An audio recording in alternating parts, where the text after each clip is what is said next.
Despite the better and I would say strong May jobs report, corporate America, like Elon Musk, sounding a lot more cautious than what the numbers actually say. So Elon Musk, yes, richest man on the planet, he says he has a super bad feeling about the economy. And you have to remember that Musk also said last week that the U.S. is probably already in a recession and things will be tough going for 12 to 18 months. And as a result, Tesla's now cutting 10% of the 100,000 strong global workforce that they employ. An email that numerous outlets have obtained. Subject headline was headcount reduction. And he wrote that Tesla is reducing salaried headcount by 10% as we have become overstaffed, he says, in many areas. Now, note this does not apply to anyone actually building cars, battery packs, or installing solar. Hourly headcount will actually increase. Now, Wall Street was a little bit skeptical on whether this was about concerns over the broader U.S. economy or maybe an opportunity for Elon Musk to cut staff that didn't want to go back into the office. So remember this other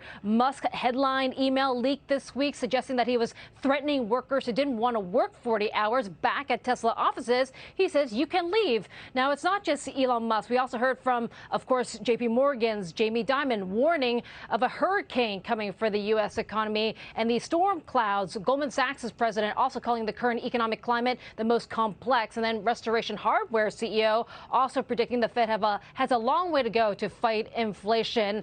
We also, of course, just heard from Biden and his reaction to Elon Musk and that super bad feeling. But it's not just Tesla, Neil. Also, you have cryptocurrency companies like Coinbase. They're freezing their hiring. They're even rescinding job offers that have been signed. And also the Winklevoss twins and their company, Gemini, cutting 10% of their workforce as well. So corporate America, Neil, sounding a lot more pessimistic than what those headline numbers tell us in that jobs report today.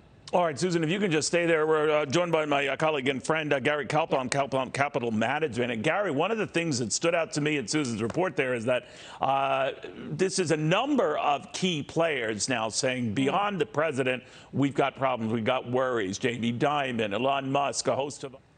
Well, I was thinking also about the wages that we saw in this May jobs report, up 5%, which sounds great until you look at the inflation rate, which is at 8%. So essentially, you're losing money because of the price increases. Now, the participation rate was also, I would say, encouraging with more people joining the workforce of 330,000. But you have to think that at some point, the high prices is going to factor in, and whether that's going to be companies cutting jobs, as you've heard from Elon Musk and also from those cryptocurrency companies, or, you know, you will have a slowdown eventually in that economy and in that GDP number, which is kind of the point of why the Fed is raising interest rates, right? And as I mentioned to you, Larry Summers has said it again this week, Neil. He has never seen a quarter which hasn't been followed up by a recession within 2 years when you had the unemployment rate below 5% and the inflation rate above 4%. You know,